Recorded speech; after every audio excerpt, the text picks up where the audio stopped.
you're like, oh shit, Tony's here. Well, luckily it's a welterweight, Tony Ferguson. So I guess how much better is fight week this week, not worrying about a weight cut? It's good, man. I had a slushie this week, which is pretty cool, and I had a soda going into an elevator, and whoever has that picture, the fighter, send me that shit because it was funny as heck. They were looking at me like, you're crazy. 170's home. I love it. So is this going to be the future moving forward, do you think? This is where I hang my hat. I'm 14-2 with mostly knockouts at 170. So, like I said, it's where I hang my hat, and 155's home too, so I'm here to collect. Nice. Last fight, obviously, man, everything was going great until it wasn't. I'm just curious, I mean, knowing the effort that you put in and how good you looked, how difficult of a result was that for you to kind of accept? Not really. I don't remember being on the stool. I remember him getting his hand raised, talking to Chuck. I remember walking out towards the ambulance, and I was like, oh, shit, yeah, you lost. Ah, fuck. Went back to the drawing board. For 2 months, I started lifting heavy, real heavy, because I knew what I was going to do subconsciously. So I was like, okay, cool. Talked to the brass. We said it was cool for 170 or 155 pounds, whatever I want to do, shot call. And they had an opportunity for me, so I took it. You know, went to Jackson Wing for this camp. I went for Black House a couple times, but most of the time, all I did was I took these opportunities how I needed to. I stepped in the cage for the practice room for the first time in about 5 to 6 years. I mean, it's been a while since I practiced in the cage, guys. I've always been on a mat, and it's been the first time I sparred since 5 or 6 years as well. So it's a little bit more interesting. I've been doing this by the, you know what I mean? It's kind of like, you know, by the sweaty balls, I guess you would say, and just going in there and doing the shit. But it's different now. I put deodorant on. We're cool now. You know what I mean? We're cleaning it up, and we're going in there, and we're gonna have some fun, man. You guys are gonna see old school T. I'm not talking myself in the third person either. But we like that. What is the plan moving forward for your training? Like you said, you got some different looks and stuff. I mean, do you think that's kind of the idea is to just move around, or is it to set up a home base somewhere? What is the plan? No, man, I went fishing. And what I got was a bunch of trainers that I believe in. I've always had my eyes on a couple of these people, like just a scout. I'm a scout. I know what the fuck to look for. I've been playing sports for 30-some years, 34 years. I've been playing sports at a high level. And the last time I put a great team together, we went on 12-5 victories. And we just made it happen. We started at a park, went to Big Bear, made up my compound. You know, I had trained out of my garage for Khabib at UFC 209, scared the shit out of that dude. And you know what I mean? We're just putting all the pieces together. And this is like not a final piece, but what this is like that part of the puzzle that you just keep, you know, the frame is done. Oh, cool. Now I can work on the inside. I can do all this stuff. And I got some really good people that are helping me open my eyes with some things that I cannot see, which is the trust. And it helps to be able to be in an octagon, get some sparring in, and get the great training that I really need. Li Jingliang as an opponent, break him down. What do you see? What kind of challenges does he present for you? Lee likes to scrap, man. He likes to go in there. Obviously, he knows I like to scrap.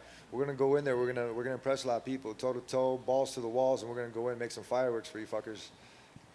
Last thing for me, what is success here for you, Tony? I mean, is this all about, you know, results oriented? It's got to be a win. I'm trying to cut swearing too, by the way, guys. It's hard. Fuck. But what is success for you? I mean, can you go in there and, like you said, know that you have a great performance, know that you have a great fight, come up short and still feel good about it? Or is this like, no, we got to walk away with the win this time? Oh, yeah, you asked something about Chandler, I forget. Going into the Chandler fight, cool little secret. I was looking for an outside sweep single. I was looking to bait him. I didn't even throw a punch. I was like, I'm going to take this fucker down and just finish the fight. And this, it didn't really work, man. I was looking and I was paying attention to the wrong leg. I didn't pay attention and obviously got booted. In the first round, though, we were picking him apart. The idea was to check all of his kicks, and I did. You asked that son of a bitch if his legs hurt after the Gaethje fight and after my fight. Yeah, it's a little bit different. The only part of his foot that didn't hurt was the bottom of it, and he got a couple of those eating in the first round. So I guarantee you in the corner, he went back, and he's like, fuck. Because he even said he doesn't throw that kick, right? So in wrestling, that's called mirroring. And he did it. I got caught with it, and shit happens, dude. You know what I mean? Props to him. And I use this analogy that I've been helping people up from where their level has been. When I first took the fight with Gaethje, preparing for a grappler for half a year, taking a striker fight, it's kind of like the same thing with the Landon Venata fight. I'm like, what the fuck? Oh, here we go. I guess there was only a striker. You know, and shit happens with the UFC. They like to make the matchmaking. They like to switch things up. But essentially what it is on the fighter to always be ready. And that's how I am. They can trust in that, and they can trust me to bring back sports in the pandemic. So why not go up to 170, handle business, and come out with my hand raised in victory? Tony, over here. After the Michael Chandler fight, you spoke to a few of the media, and you sounded really positive about your performance. Was there something about that first round that reminded you could be competitive with the best in the world, that proved to you that you're still on the right path? Fuck no. I know I'm always on the right path. I'm going to be real. I've come to consideration of what I really needed to do. I mean, I have a football ring right here, and I was going to say the 2 years that we've played I played varsity for a long time, but the junior and senior year, we were 27-1, and we won state, and we almost came back to being back-to-back champions. Shit happens. It was one of those things where you take those learning experiences, and sometimes you can't get it back. Your senior year, you can't go play back, unless you're going at a higher level.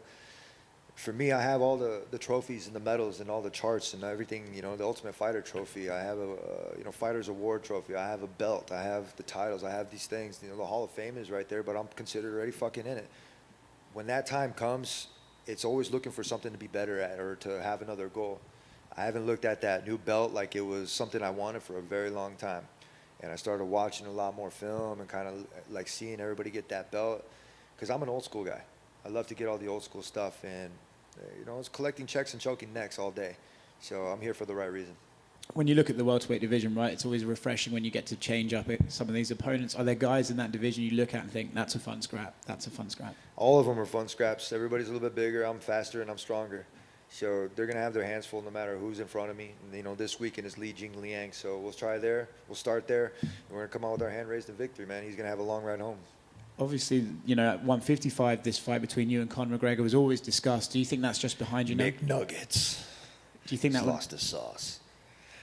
Do you think that one's just completely gone, or is he now going to be at 170 and you can fight there, or how do you think that one? Goats come and go, but boats stay float. I'm a boat. I'm the best of all time. You know what I mean? That's a title that won't go anywhere. I'm always going to be the fucking champ. Nobody's going to ever do what I have done for this sport. I brought back sports for the world, man. And that took a lot of balls, and that took a lot of teamwork from my management, Dana, and just anybody else who was in that for the last 3 days trying to figure out what we wanted to do. And to see that from how we are now and just kind of like just paving the way for everybody.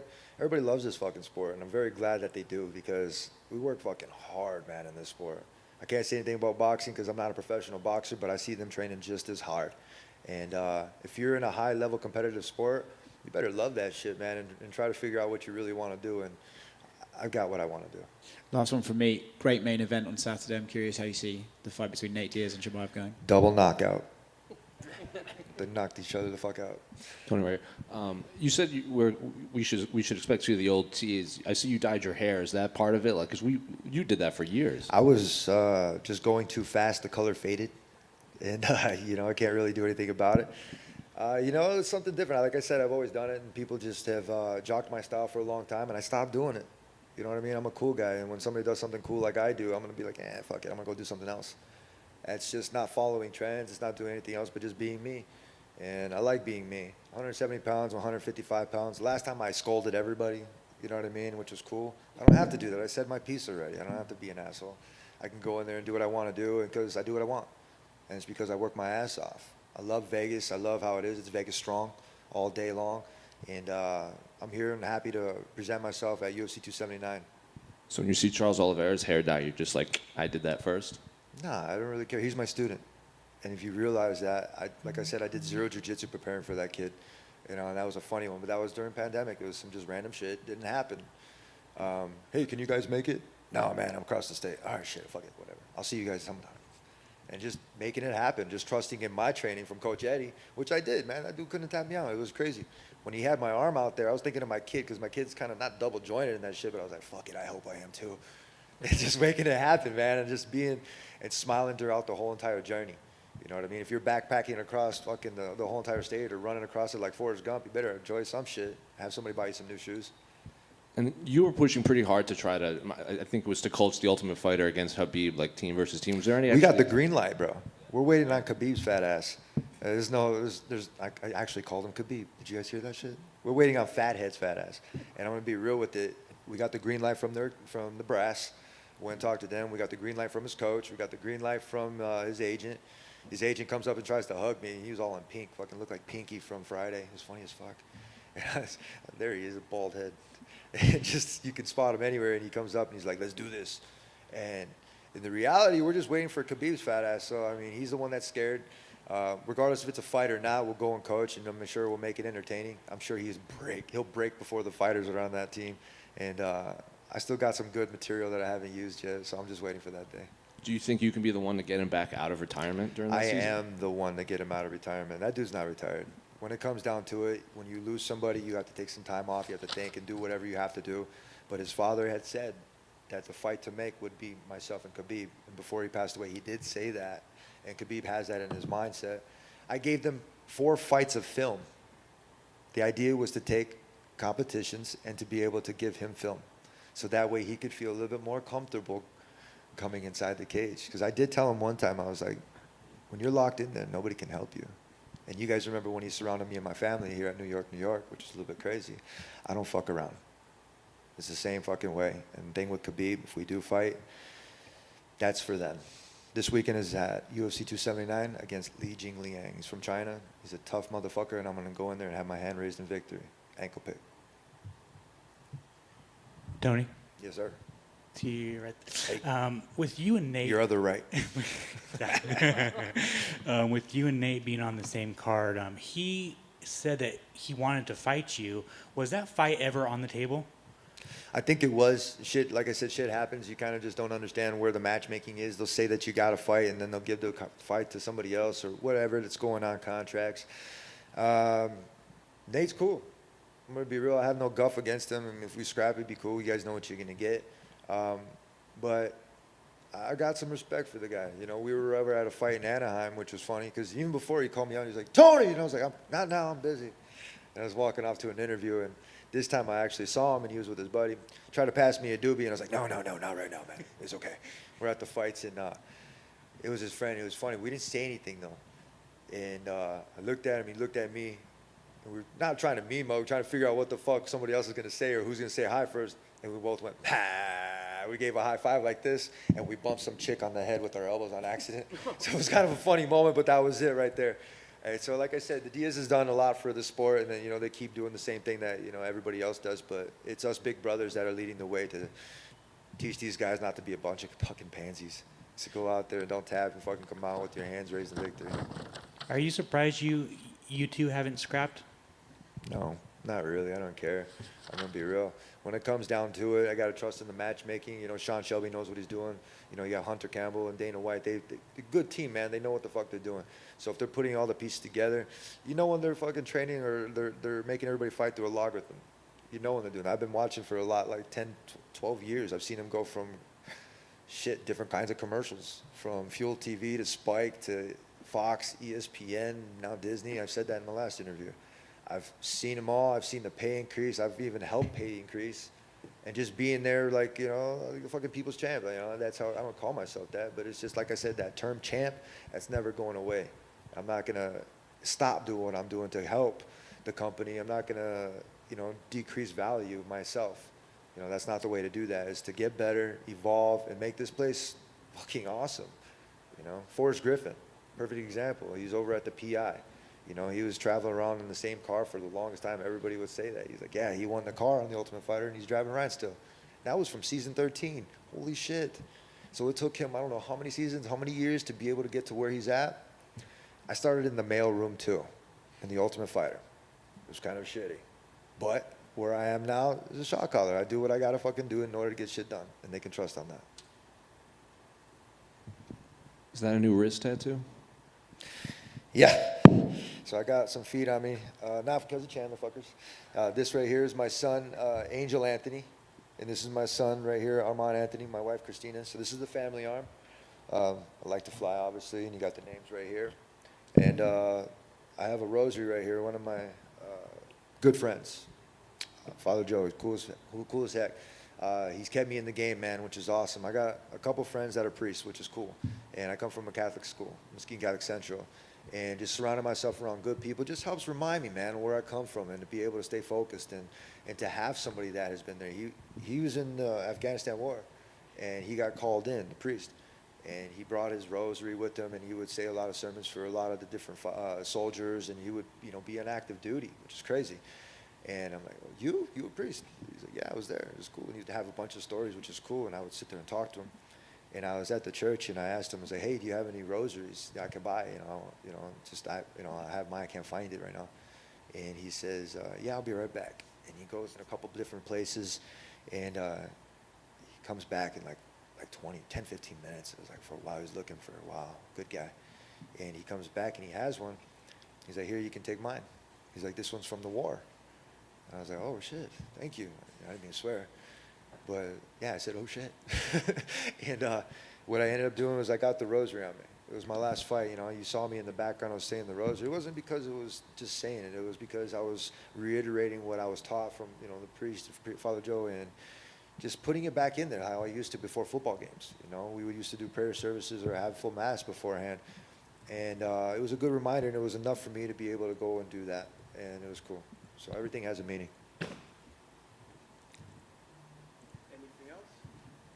Tony, gracias por tomar tiempo para hablar con la prensa. ¿Qué pueden esperar tus fanáticos que te siguen, te apoyan, no importa triunfos o derrotas este sábado contra Jim? Estoy suerte para, yo tengo muchos fans para soportar esta línea. Me da duro todo el tiempo cuando yo estoy practicando, pero no hay personas que ver.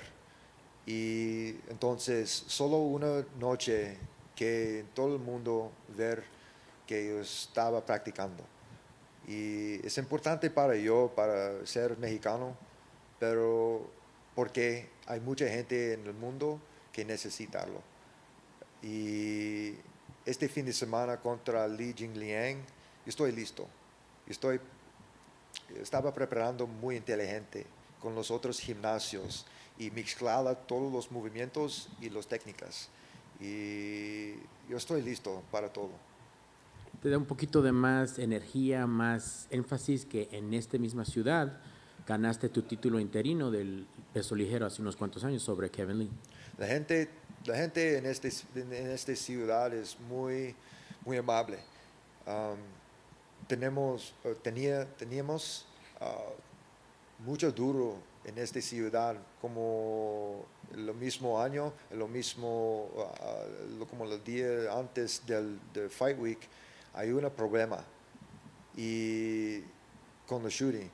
Y para yo diferente porque hay una parte del noche, yo estaba en el Walmart y mi familia está en el church, en la iglesia, y en la iglesia es al lado del como el shooting. Y mi esposa le dije, entonces nosotros vamos al hotel porque el papá le quiere para visitar la music. Oh shit, and I didn't know. Y durante mi viaje a Walmart para comprar las comidas, yo tengo una llamada y le dije, mi hermano le dije, hay una shooter, hay dos shooters, cuidado. Y yo tengo 5 miles de mi familia.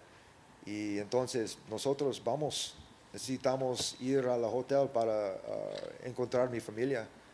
Y hay todas las calles están ciertos, closed.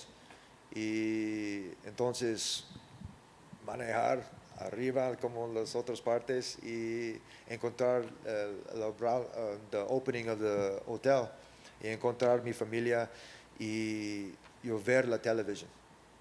Y hay muchos problemas en el televisor, en todos los canales. Y mi opinión para esta ciudad es diferente de las otras personas, es diferente. Y mi opinión para esta ciudad es mucho fuerte y mucha fuerza y tenía muchas ganas porque hay muy duro en esa parte, pero ahora es diferente. Hay un edificio nuevo de Raiders, en esta parte también hay una Apex y hay muchas cosas nuevas. Nosotros estamos muy, muy lucky, I guess you would say. Qué bueno, man, que tienen suerte y en sí lo que estás diciendo es que aunque hayan cambiado las cosas, tenemos al mismo Tony y finalmente un pronóstico, decisión, sometimiento, ¿qué podemos esperar este sábado con tu actuación? Estábamos preparando muy inteligente para los otros gimnasios. En este fin de semana me voy a mezclar todas las técnicas contra Li Jingliang. Es diferente, mi energía es muy bien.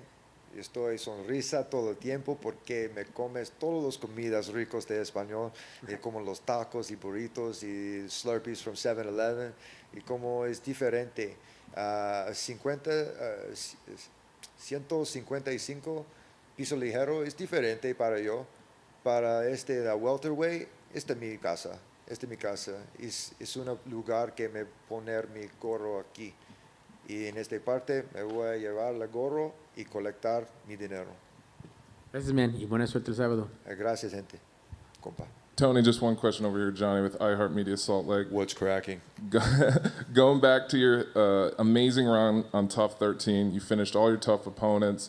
You were so focused during that whole season. You'd show up with suits before your fights. You also used to keep a box of dreams. Now, I'm just curious, Dream box, looking back at your amazing career, everything you've accomplished, did you accomplish those dreams? Yeah, I had to. My coach would tell me all the time, when we first showed up at Grand Valley State, when I did, he called me in. He sat us all down, gave us a note card and a pen. That's Coach Dave Mills from Grand Valley. He says, I want you to write down 3 goals. I want you to write down 1 goal that you can accomplish within and everybody, listen, I want you to do the same shit. I want you to write down 1 goal that you can accomplish within the first couple weeks here. The next goal is I want you to put another one in that you can reach within a half a year or a year. And the third goal, I want you to have one, regardless of what it is, big mansion or big expensive car, whatever it is, I want you to put that on there, whatever's unobtainable. And each time you complete a goal, you're going to get closer and closer towards that third goal. You would put your quote of your favorite athlete, sign it, your weight, height, all that good stuff. But what was important was those 3 goals. And in the dream box, I would do that. I would put my energy and put my mindset on what I wanted. I would, boom, put that and put it in the dream box. And over time, what ended up happening was the dream box still there, but I started just keeping it inside, keeping it interior here, and not letting anybody do that. And I did that because it was my comfort zone. I never let anybody in my comfort zone. I said, fuck all you guys. But pardon my language, but it's cool now. I don't have to be, who I have to be in order to get shit done here anymore. They understand where I come from, and they understand that I have a lot of following, that we can get shit done. We don't have to be angry against each other. We can go out there and be civil and get shit done. If we have to be mad, whatever. You see Cam's at. Shit happens once in a while, but, if you're going to do something, you're going to do something. I'm that kind of guy to do something. I'm that type of guy. Awesome. Thank you. Sir. Sweet. Enjoy, guys.